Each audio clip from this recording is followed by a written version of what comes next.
Hi everyone, I'm back. We're going to do an example, and this example is from a lab problem, not one of ours, but a similar one. And again, it's, as I mentioned in video one, it's about both purchasing inventory and selling inventory. So you're going to get examples of all those little things in the chapter, most of which I highlighted in the last video. So this is problem 5-41B on page 308. It's about Oceanic, that's a weird name. Yeah, Oceanic Company for February. And we're going to do the month of February, and then they're a retail business. They both buy and sell merchandise inventory. And hopefully it will help you with the homework and the labs. So, in the first one, we purchased merchandise inventory on account from Silton Wholesalers for $5,200. The terms were 2%. If we pay in 15 days, we can take 2% off. If we don't, the net is due at the end of the month. N/EOM stands for net at the end of the month. FOB shipping point, which means we, the buyer, have to pay.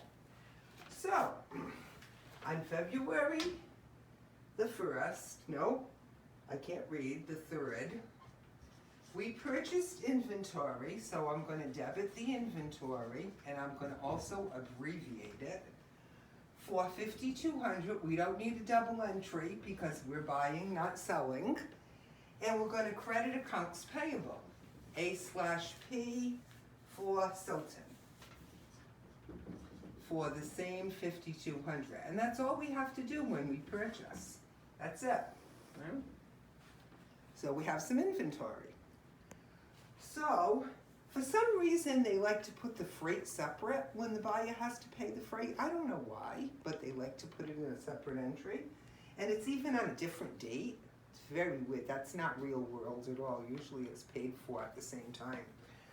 But on the 4th, the very next day, they're going to pay their freight bill of $70 for this purchase, because remember, it was FOB shipping point. That means they have to pay. And for some reason, it's also always paid in cash. It's never charged. Freight never seems to be charged in this book or any book I've ever seen.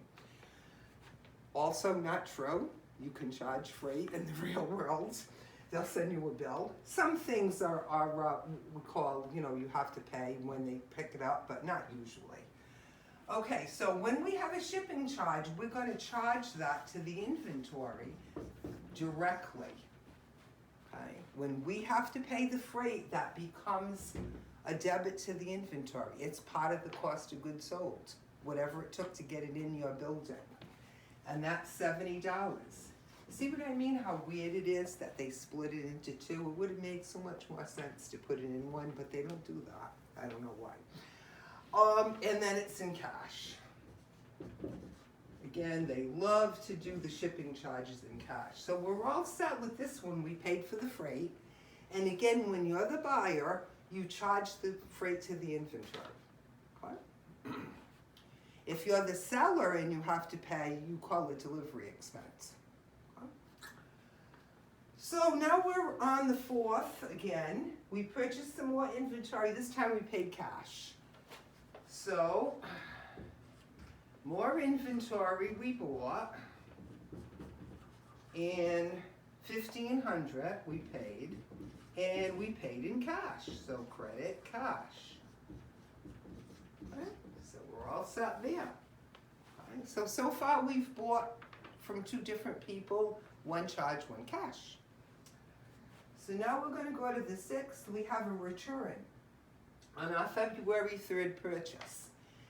They love to do the returns because it's a fact of a retailer's life. You do have returns. People return things to you. You return things because of damages or not suitable or otherwise wrong, right? Happens all the time.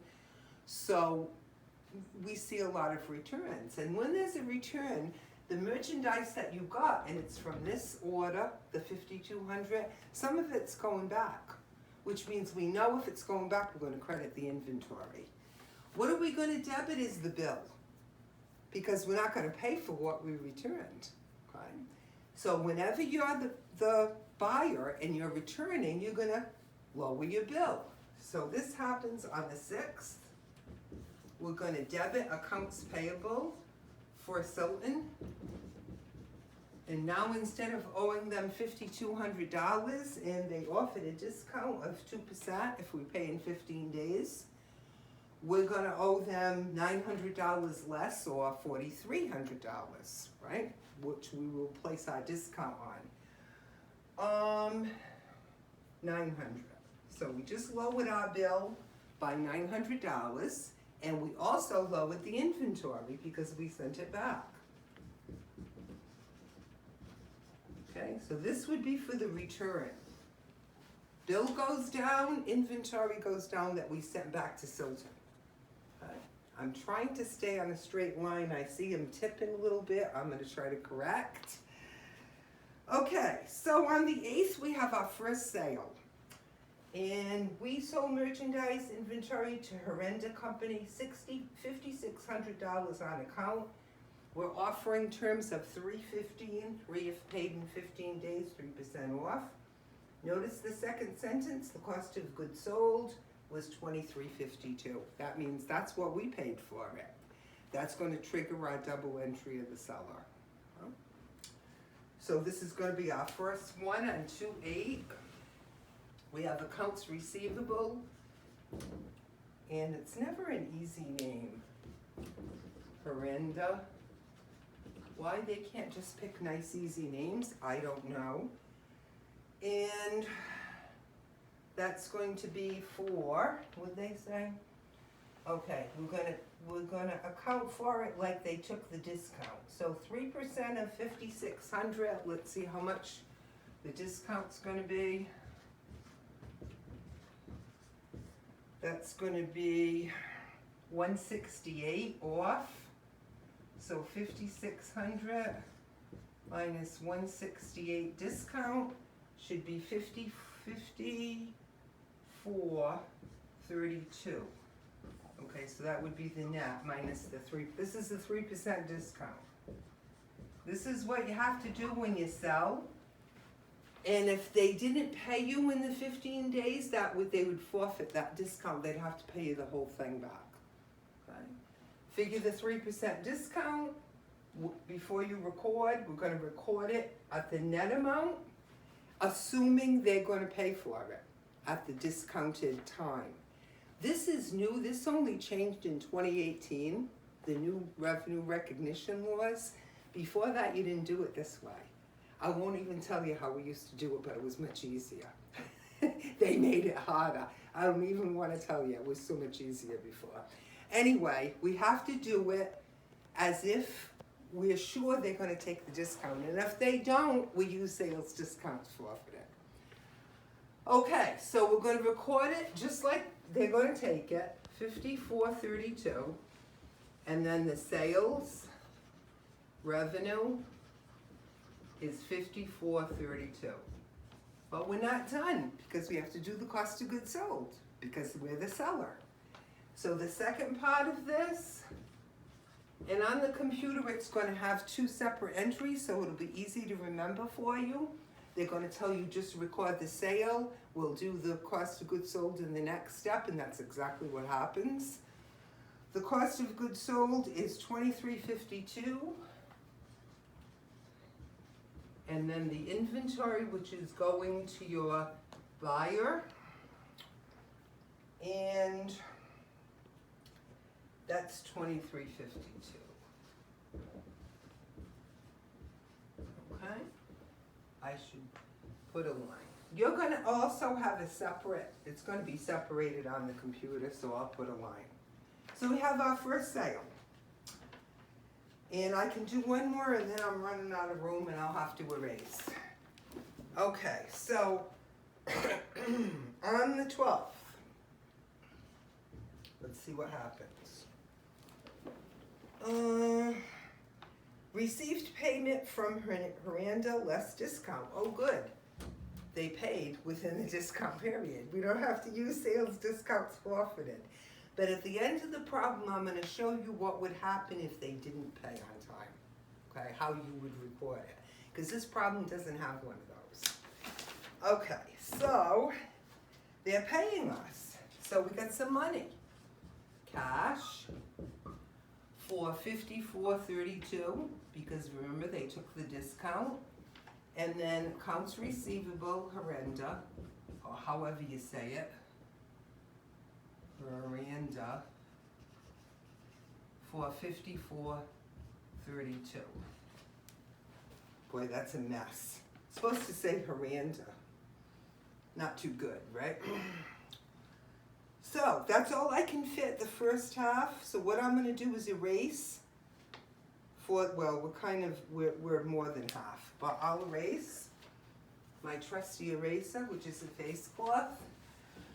Works better than any eraser I ever brought to school. If I would have known, I would have just brought this. Okay.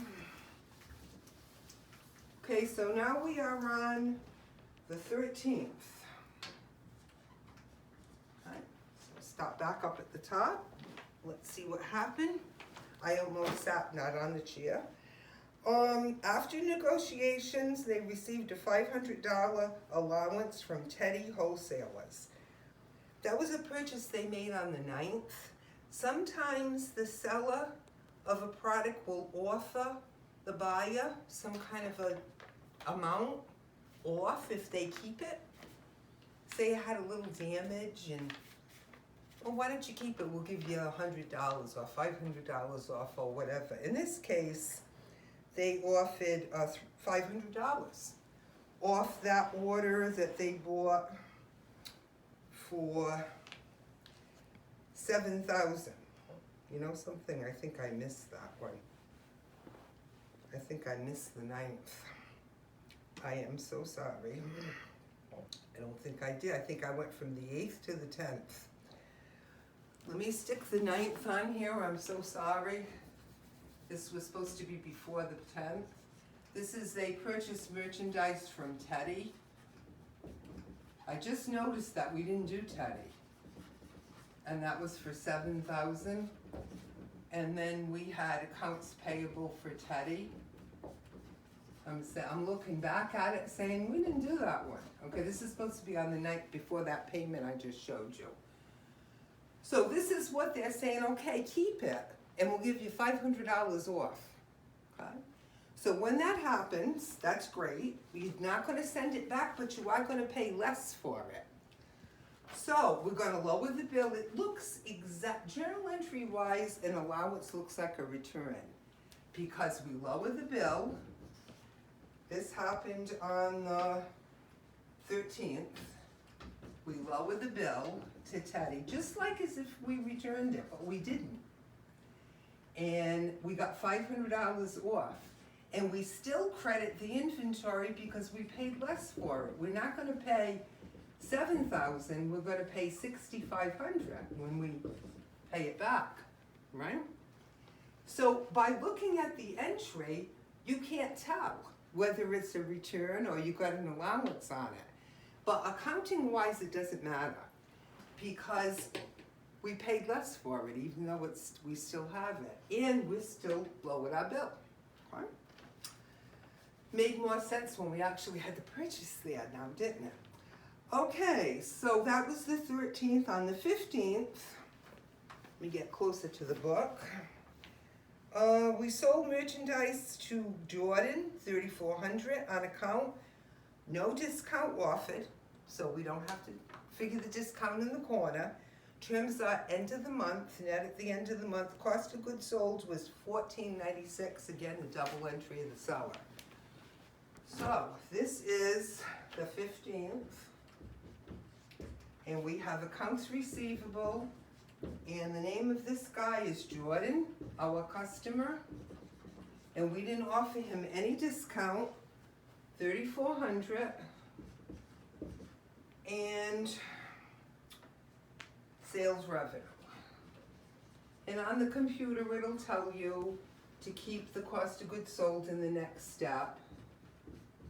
Okay, but again, we need two entries because double entry of the seller. Cost of goods sold, they said, was $14.96. So COGS here is 1496. That's what this company, Oceanet, however you say it, paid for it. And then we credit the inventory that has left the building and gone to Jordan. $14.96. Running out of space again. I can't believe it. Okay. And I'm going to put this all in one. But it really, again, on the computer, they do separate. Okay. So, on the 22nd, made payment less the allowance to Teddy for goods we purchased on the 9th. That was a 1% discount. So we kept $6,500, right? So we're going to take that 1% discount, and that's real easy because we know it's $65 is the discount. Okay? We're going to subtract the discount from the $6,500, and we're going to get the net we're going to pay, which is going to be 64. Where's my thing? No, that's not right. Teddy did not offer us a discount. I think. No discount on Teddy. Am I right? No, 1%. Okay, I'm confused. This doesn't show a discount. I had to pick one with a mistake in it. Okay. Made payment less allowance to Teddy for the goods purchased on the 9th, and on the 9th it says 1% discount. But for, oh, I know why we passed the time. We didn't make it. We had 10 days, we're after 10 days, so forget that, we can't take a discount. I thought the book made a mistake, I made a mistake. No discount, only if we would have paid in 10 days. We purchased on the 9th, we would have had to pay by the 19th, it's the 22nd. We missed our window. That's why we have to pay the whole thing. And they have to use that sales discount forfeited account that I'm gonna show you in a minute. Sorry about that. This is the first time I do this problem, but that's no excuse. Okay, so we're gonna do accounts payable to Teddy. That's why it didn't say in discount. I thought it was a problem, only for me. Okay, so that's 6,500 because we got the $500 allowance off, but we did not get the $65 discount because we would have had to pay by the 19th. And then credit cash for the whole amount we have to pay. A little slow on the uptake there, figuring that one out, wasn't I? Okay, so on the 23rd, Jordan returned 1,000 of the merchandise sold on February 15th, and the cost of goods returned was $440. Do I have room for that? When our customers send merchandise back to us, for whatever reason, we also need double entry because we're receiving the inventory back. So it's kind of an unsale, right? Remember when we sold it, we debited cost of goods sold and we credited the inventory, okay? So now we're receiving it. So this is how we do the kind of taking things back from our customers. So we have, they had made an estimate of what they thought would be returned. And that, I didn't highlight that one in the book, but it is in there kind of towards the, I would say the last third, that it's also part of the new revenue recognition principle of 2018, that you anticipate returns and allowances before they happen. In other words, you make an estimate based on history and current conditions. An educated guess is what they mean. But as close as you can get based on what's happened before is going to happen again. And then you write against that estimate every time. So they're gonna write against that by using refunds payable. I'm doing this so I don't have to stoop so much, but I'm not gonna make it. In 1,000. And then we're gonna credit their bill. I gotta do this. Accounts receivable, Jordan. So we're crediting their bill for what they returned, but we have to take it back too, okay? So I'm gonna put a little line here because it is gonna be separated. And the cost of that, the goods that were returned, the merchandise inventory, what's coming back is $440, they say. Notice it's in the second sentence as usual. And then the estimated returns inventory. Again, when we didn't have to make an estimate here, but they're assuming an estimate was already made. And again, they tell you if you have to make it, how much it's gonna be based on previous years. So this would be, here's the inventory coming back, right? And we're crediting the estimate, oh, sorry, I forgot to write the rest of it. Returns, inventory. I'm scribbling, sorry. Estimated returns inventory. Okay. So, almost, but I have to erase again. Almost done. This one has a little bit of everything. And I picked it because I thought it was, you know, it's got some difficulty to it, but it encompasses everything in the chapter pretty much. The only thing it doesn't do, and I'm going to show you at the end, is what happens when, to us, when we record a sale at net of discount and somebody doesn't take it, just like we did to somebody else. Okay, so we are on the 25th. And we sold merchandise to Smith for $1,700 on account that cost $663. And that's one of the ones that it's not in a separate sentence.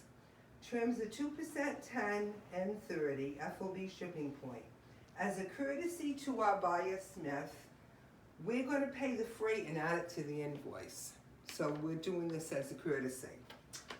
So this is how we're gonna handle that. On the 25th, accounts receivable, Smith. Okay. And we have to take that 2%.